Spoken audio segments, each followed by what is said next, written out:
Ladies and gentlemen, this is the 16th episode of Concerned Dabs podcast. I'm your host, Kady Kane.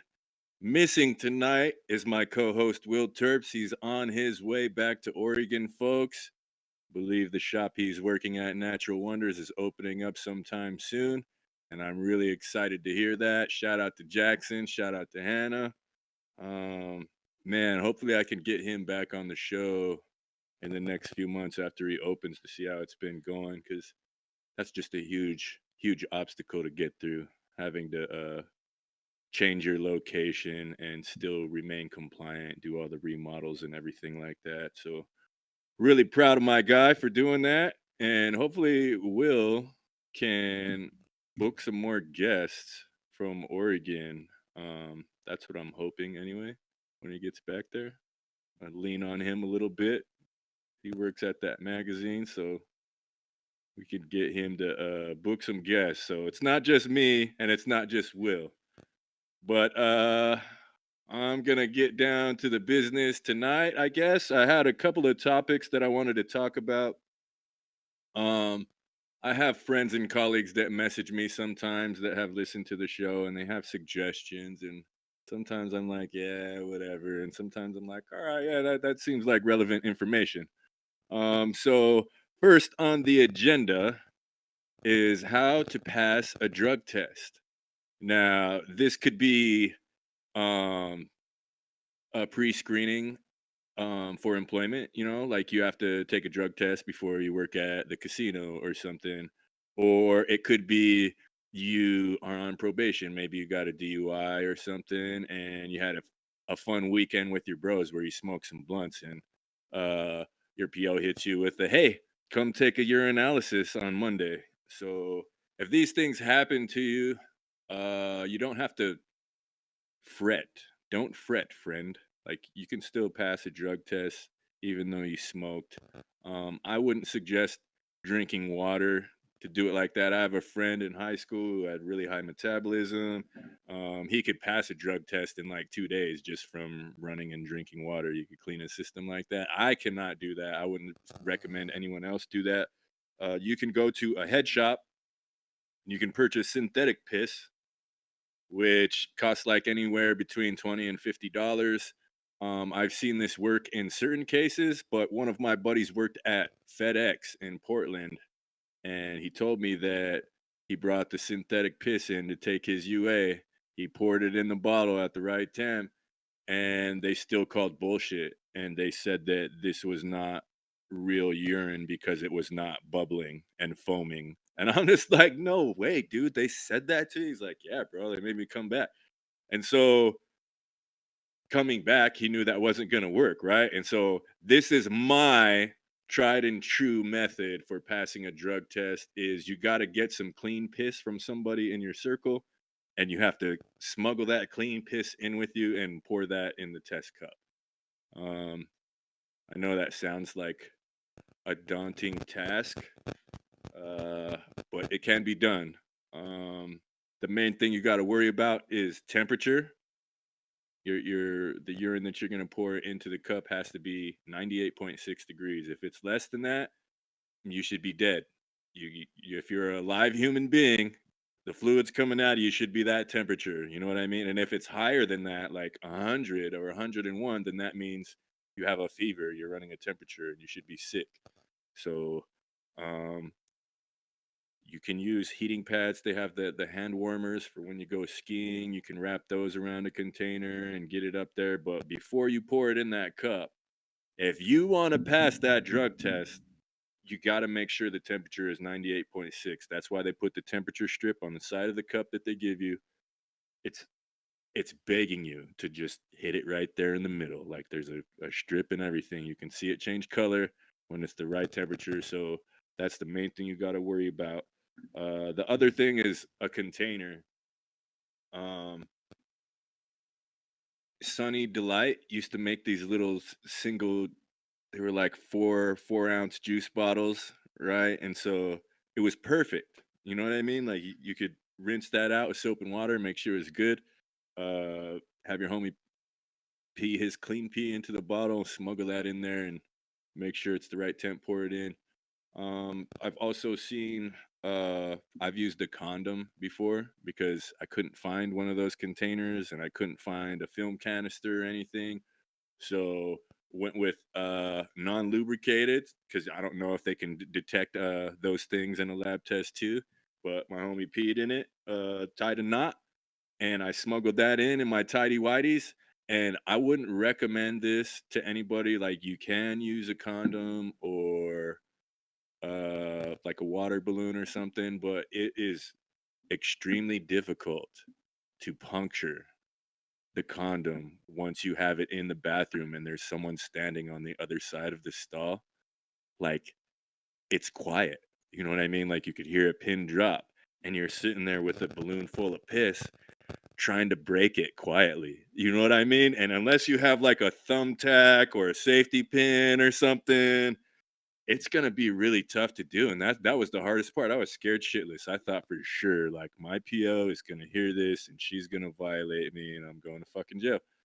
But such was not the case, folks. I passed that drug test, passed many more after that.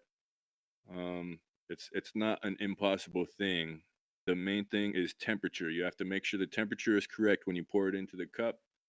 And another thing to check is if you're getting clean piss from someone else, make sure that that person discloses whatever prescription drugs they're on. Because prescription drugs will show up in your analysis also. I have a buddy who worked at a hospital and they just hit him with a random for some reason. I don't know what was up. And he was like, dude, I need, and I told him, you just need clean piss, dude. Don't take synthetic. Just get clean piss, smuggle it in there, make sure it's the right temp. And it was one of his buddies from work had a son that was like teenaged, I think. Just, bought some pee from him for 10 or 20 bucks. But the kid was on like Ritalin or some sort of ADHD medication. I think it was Ritalin. Or no, what's the other one that the kids take recreationally now? Not Ritalin. What's the Krayshawn, the rapper girl? Xanax. No, it's the other one. It makes you smart. They use it for studying. Adderall, that's what it was, Adderall, yeah. So when my friend got his random results back, it said it was positive for Adderall, and he didn't have a prescription for that, so he failed and didn't get the job, and it was a really sad story, man. I felt bummed out for the guy because everybody needs to work and pay bills, and I think that drug testing people for cannabis in order to work for you is a stupid idea anyway. So I try to make sure the homies can still find a job and find work and still relieve stress and not kill anybody, man. Cannabis saves. Um, is there anything else you guys have to ask about that in the control room as far as passing a drug test? I think that's pretty good. I don't have a device streaming to YouTube. Is there people commenting on YouTube at all yet, or is there anybody listening live? Got a few people. Okay, so to recap, if you have a random drug test, make sure you get some clean piss from one of your friends, put it in a container, and make sure that the temperature is 98.6 degrees before you pour it in the test cup. So clean piss, 98.6. Those are the two main things. You don't want to contaminate it with anything. Clean piss. Make sure the person you're getting your piss from does not smoke weed or do any other drugs, because those things will show up in the piss test. So um, just wanted to be clear on that, folks. Okay, so next on our agenda of talking points here is the low temp dab. Now, like, that phrase might be foreign to some folks, like low temp, like temp dabs. What is that? And I was naive also. I believe it was working at Natural Wonders, man. Shout out to Jackson, shout out to Will. Uh those guys had all the e-nails where you can set the temperature and all this stuff like that. I was just a flower guy, so I learned a lot from those dudes. And then when people started getting away from the e-nails and doing the quartz bangers, that is when the low temp dab craze, that's when I took notice, I guess. Um, Usually the first time I took a dab, the guy had this little rig with a titanium plate that you would put under a horn, and you'd heat the plate up till it was red hot, and then you put it underneath the horn and drop a tiny little bit of oil on there, and you inhale through the horn that goes into the bong. It's like a little piece you put into your bong, and super uh like harsh, super like you're gonna. I coughed every single time I took a dab, like the first 50 times. That's why I just kind of stopped taking them because it didn't really feel safe or healthy. Um, and as time went on, when I linked up with Jackson and those guys and they started doing the low temp thing, like that totally alleviates all of that coffeeness from doing a hot dab. Like if you heat that banger up red hot and do the dab right then, it's gonna leave a bunch of burn marks and splatters all in the bucket. It's gonna leave the glass burnt gray and white on the outside. Um, it's just not a good look for taste or smell, especially over time. So the low temp dab method is to heat up that quartz banger until it is red hot and then letting it cool down. Um, how long you let it cool down depends on the size and thickness of your quartz banger. If it's a super thick one and it's really big, you'll probably have to get it really hot, so heat it up longer and then let it cool down because you don't want it to be too hot. And you can see if it's too hot when you drop the oil in there and it turns brown and sticks to the sides. Like that's you're basically combusting the oil. You're heating it up to a temperature to where it's burning and you're still inhaling the smoke, but it doesn't taste as great as if you let it cool down longer, then drop the oil in there. And then it just bubbles. You can put a cap on there. Um, I would suggest everyone follow the kids on IG. Those kids are making really artful videos of themselves doing dabs, which I don't know. It's to me, I would feel like I was wasting my day, but those kids make it look cool. Some of them will get the little glass beads. They'll put the glass beads in the bucket, so when they drop the oil in there, the beads swirl around in a circle, and they got all the fancy glass pieces and all that stuff. So, um, you can look at those kids for demonstration. I was gonna do one on camera right here, but I just got home from work. I didn't have time to set up. I just rushed in here and turned on live. So um, not gonna demonstrate the low temp dab. Maybe we can shoot one of those with Will in the future and upload it to the YouTube. Think that would be a good idea. Um, and like the main thing for the low temp dabs is just taste. The terpene profile on the oil that you're getting has a lot to do with the effects that it has on you. So if you're just gonna burn it off with a hot dab, you're not really getting all of the effects, because the effects come from the flavors too. So I think that low temp dabbing is really good for medical patients. Um, I would always get because I just smoke a lot of flower, guys. I like to smoke weed. If I would go to a shop twice a week and buy a quarter ounce of weed, they'd be like, "Hey, you should think about doing oil if you're a patient." And I'm like, "Okay, fine." So I will suggest that to patients too. If you smoke too much flower, maybe you could get some concentrates and just do a couple dabs and spend less money. It's a little more cost effective. And you don't have to kill your lungs. Like that was a misconception with oil for a long time. Is it's gonna hurt my? It's like, nah, dude, you can low temp it, inhale it through the water, and it's just as safe as anything else. My question on safety comes from butane or sulfur or anything that's not purged from the oil when you're inhaling it or setting it on fire and inhaling it. So we have a guy next week named Kramer who's going to be on Concerned Dad's podcast next Sunday, who is a solvent extraction artist. hydrocarbons are his thing, he told me on the IG DM. So I don't want to speak too much on that stuff because I am definitely not an expert.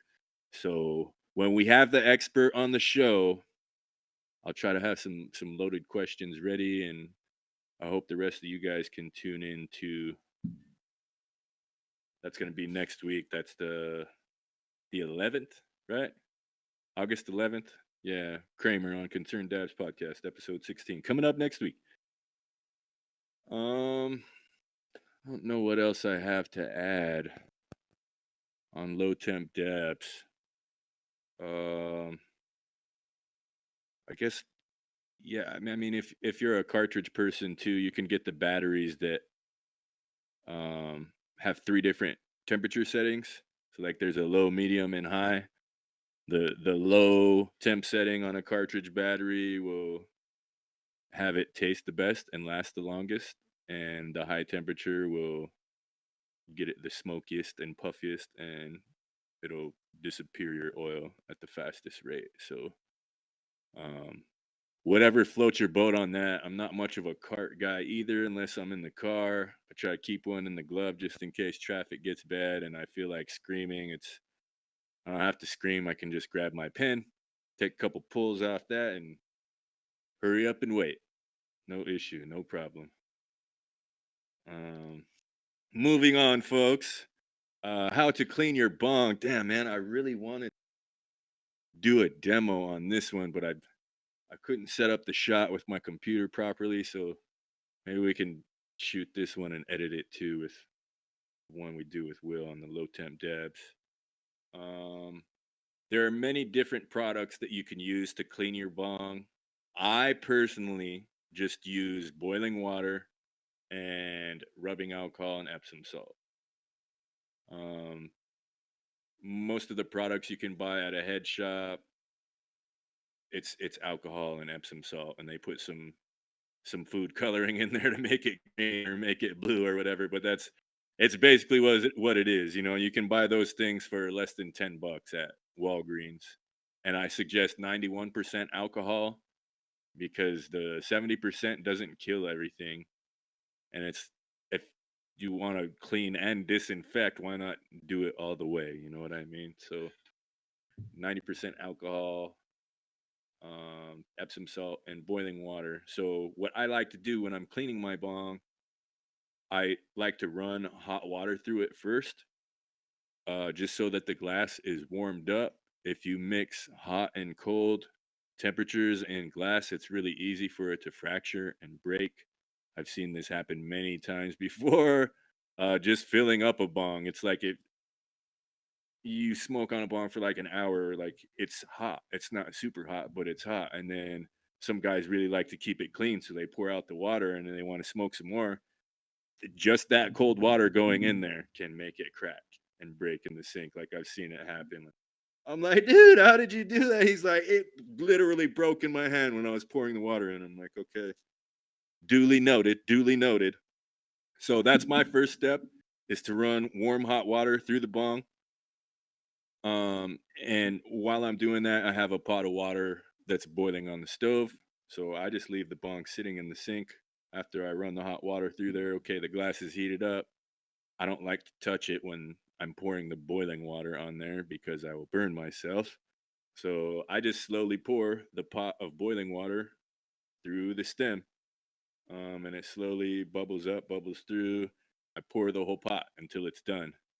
And then I let it cool off to so that I can at least touch it, pour out that boiling water, and then I put in a little bit of Epsom salt and a little bit of rubbing alcohol, the 90%.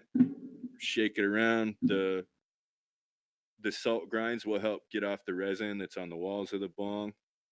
Um, and the alcohol will also help clean and disinfect. You swish it around so it's like you're getting some friction against the walls to get the resin off. And then you pour all that stuff out. And if it doesn't, if you can't get it clean on the first try, the second try most definitely is where it's at. Um, yeah, so two times. I boil water twice, pour it in there, alcohol and Epsom salt, and it's spick and span. It's pretty clean. I'm just gonna hold my bong up right now to show you guys how filthy it is. It's pretty dirty and gross. So maybe I can shoot something this week and bring it back and show it to you guys next week how clean it is. It's been a while. I had a friend in college named Mitch Porter. He made the beat for My Kind of Bitch and When She's With Me on Incendiary. And he would just yell at me if he saw my bong. He kept his super duper clean. You know what I mean? He was like, man, this every single time he would change the water every time we smoked. So I was like, whatever. So shout out to him for keeping things cleanly. I guess I'm just a lazy bastard who likes to smoke weed when he gets home, and I don't really like doing the chore of cleaning it all the time. Okay, so do you save the resin or gunk from the bong? No, I do not save the resin. But if you so wish, maybe you're in a state that is not medical or recreational, and you really have barriers to obtaining some medicine. So maybe you have to save things. Maybe you scrape your pipe and save the resin. You can do that with a bong. You just need like a coffee filter. You can put that in a spaghetti strainer and just pour whatever wastewater from your bong through that filter, and it'll catch it all. You can let that dry out and smoke the resin whenever you wish, man. I remember doing that when I was a kid. Nowadays, I just try to gather it up and throw it away. It gets kind of gunked up in the sink if you let it go down, so try to just wipe it up, make sure it doesn't mess up my plumbing in my crib. Do you drink the bong water? No. Drink the bong water. I've seen guys do that on a dare. I just no. No, I will not. That's I don't I mean, yeah, it's like something guys do for a dare. Like, I dare you to drink the bong. It's like, man, no thanks. Like that. I don't think there's any medical benefit uh other than to impress your friends who dared you to do some shit like that. I think we'd like wonder we would dare wonder to like eat some salsa, right? And like he would do it. You know what I mean? Like he we'd put a whole bunch of hot sauce on the salsa and be like, man, drink the and he would do it. But you know, I I don't think he would drink bong water, even if we dared him to. He's a little bit smarter than that. So and he's the IT guy too, now like Mitchell. So and you guys were actually the first two guys I ever smoked with, man. That's crazy. So it's weird how that connects right here and now to the story. Trying to think of anything else with cleaning your bong. Yeah, don't mix cold water in. If you just had a hot bong, because that'll make it crack or fracture. So try to keep everything warm or hot. Otherwise, it's gonna break. Some people too like to put ice in their bong. So if you just cleaned your bong with boiling water and all that, try not to put ice in there with water right afterwards because that can also make it crack. You gotta like gradually bring the temperature back to normal after you poured all that boiling water in there. Um, it sucks having to pay for a new bong if you spent more than $50 on it. That's so I try to only spend $50. Like, it might break. It's glass. If I spent 400 and that bitch breaks, I'm gonna be kind of hurt, man. Kind of sad.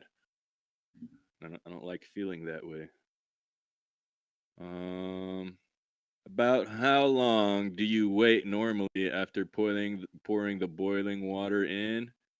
I have never timed it. I just, if you're eating some soup or some top ramen and it's still steaming, I try not to touch the bowl or the pan, but it's like after the steam dissipates for a few and you can sit there and touch it with your finger. Yeah, cool to touch. Yeah, that's right. Yeah. Cool to touch because you don't want to pick up a hot anything with your bare hands. If you have some sort of heat protection, I guess you could grab it, but I haven't had my UV gloves for a while, man. I left them at the old crib, so just been winging it since then, fellas. Shoot, ladies and gentlemen, I don't really have too much more to add after that. I saw some homies posting online that the Indo Expo is going on in Portland, Oregon this weekend. So a lot of the indoor homies that are growing indoor weed went to go and check that out. Hopefully there was some cool genetics for sale in the seed form. That's why I like going to those functions. Um, but otherwise, I don't have much to add, folks. We coordination is a difficult game, so we're trying to build up our guests for the next month. We should have Will back next week. I'm trying to think of anything else I can relate to you guys about the cannabis industry or what we covered tonight before we go. I'm so used to going for an hour, and I man, I can't talk to myself by myself for an hour, or I feel crazy. So I don't have much to add, folks. Is there any more questions from the guys in production? I'm gonna take a bong. I'm gonna take a bong rip. While you guys ponder on that for a second. First one of the show right now.